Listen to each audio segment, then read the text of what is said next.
সম্মানিত ভিউয়ার্স, আমরা বর্তমানে আছি নোয়াখালী পৌরসভা গেটের সামনে। এখন আমি আপনাদেরকে ফুল ভিডিওটা দেখাবো। সেটা হচ্ছে যারা প্রবাস থেকে 2015 সালের পর থেকে আপনারা দেশে আসছেন, আপনারা কোথায় গেলে আপনার ডকুমেন্টগুলো জমা দিয়ে আপনার সরকারি একটা সম্মানী ভাতা 13,500 টাকা আপনি পাবেন, সেই বিষয়টা আমি আপনাদের সাথে শেয়ার করতেছি। আপনারা আমার সাথে থাকুন। থাকতে থাকতে আপনারা আমার ভিডিওটা দেখতে দেখতে আপনারা আমাদের বন্ধুদের সাথে শেয়ার করুন, বেশি বেশি শেয়ার করুন, সাথে সাথে আমার ইউটিউব চ্যানেলটি সাবস্ক্রাইব করুন। তো এখন আমি আপনাদেরকে পৌরসভা গেট থেকে মেজি মেন শহরে, যেটা সুপার মার্কেটের নোয়াখালী সুপার মার্কেটের সামনে কীভাবে আসতে হয় বা এখান থেকে কীভাবে যাবেন সেই বিষয়টা আপনারা ভিডিও দেখার পরে আপনারা অবজার্ভিং করতে পারবেন এবং খুব সহজে আপনারা যেতে পারবেন। তো আমি অলরেডি ভিডিও করতেছি। আমি বর্তমানে পৌরসভা গেট থেকে আমি মেজি শহরের দিকে আসতেছি। আস্তে আস্তে আপনারা দেখতেছেন এখানে নির্দিষ্ট কিছু জায়গা প্লাস আপনার বড় বড় বিল্ডিংগুলো দেখতেছেন বা লোকেশনটা আপনার অবজার্ভিং করতে পারবেন। যারা পুরাতন আছেন বা যারা নতুন যাবেন তারা যদি সহজে প্রবাসী কল্যাণ অফিসিয়াল লোকেশনটা আপনারা খুব সহজে বুঝতে পারবেন।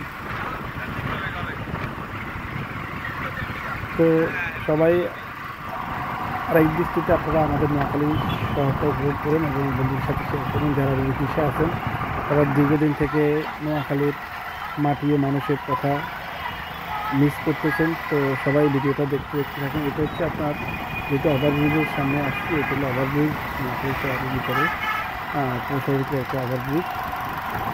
মোটামুটি এখন বর্তমানে রাস্তাঘাটের পরিস্থিতি খুবই ভালো। এটা বর্তমান সড়ক ও সেতুমন্ত্রী জনাব আব্দুল কাদের সাহেব পুরো নোয়াখালীর রাস্তাগুলোকে অনেক উন্নত করছেন। একটা জিনিস করলে সেটা হচ্ছে বর্তমান সময়ে দেশের শিক্ষা যেভাবে বাড়ছে, কর্মসংস্থানের হারটা সেভাবে আমাদের নোয়াখালীতে নেই। তো আমাদের নোয়াখালীর বেশিরভাগই মানুষ প্রবাসমুখী। তো তাই মাননীয় মন্ত্রী মহোদয় দৃষ্টি আকর্ষণ করছি আপনারা সাথে সাথে আমাদের যারা কর্মসংস্থানমুখী আছে, যারা প্রবাসমুখী, তাদেরকে প্রবাসে যাওয়ার জন্য সুযোগ সুবিধা খুব সহজ করে দেবেন এবং প্রবাসী কল্যাণ ব্যাংক থেকে ঋণগুলো খুব সহজে নিয়ে দেওয়ার ব্যবস্থা করবেন। এবং কি আপনি এমন একটা প্রজেক্ট তৈরি করেন যেন কোম্পানি ম্যানেজের মানুষ বা কর্পোরেটের মানুষ সহজে নিজ এলাকাতে কর্মসংস্থান তৈরি করতে পারে।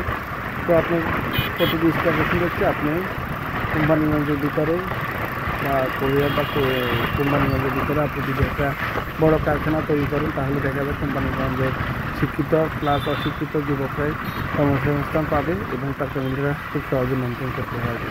এবং আপনাকে চিরজীবন মনে রাখবে যেটা আবার আমি স্যার করে গেছেন, কর্মসংস্থান দিয়েছে অনেকে, যে বিজ্ঞানের কাজ সেগুলো চাকরি দিয়েছেন, তারা তাদের ফ্যামিলি এখন মধুর সাথ দিয়ে বলতে পারে না। তো আপনাকেও দৃষ্টি আকর্ষণ করছে, আপনি এভাবে করে যান, মানুষ আপনাকে ভালো রাখবে, ওদেরকে ভালোবাসতেছে। তো এই আর কি, আসলে এখানে যারা মন্ত্রী মহোদয় আছেন যেন একরাম চৌধুরী এবং কি আপনার আমাদের কাজী সাহেব স্যার, আপনারা আপনাদের নিজ এলাকাতে কর্মসংস্থানমুখী কিছু কারখানা তৈরি করেন, তাহলে দেখা যায় মোটামুটি আমাদের এলাকাটা অনেক উন্নত হবে এবং কি উন্নত আছে। তারপরে আপনারা আরও চাইলে উন্নত করতে পারেন, কারণ বর্তমান সময়ে প্রবাসীরা রেমিটেন্স পাইটারা আপনার দেশটাকে উন্নত করার চেষ্টা করতেছে এবং দেশটাকে উন্নয়নশীল দেশে পরিণত করেছে। তাই আমি বর্তমানে নোয়াখালী সুপার মার্কেটে অলরেডি সামনে এসে গেছি, আপনাদেরকে দেখাইতেছি।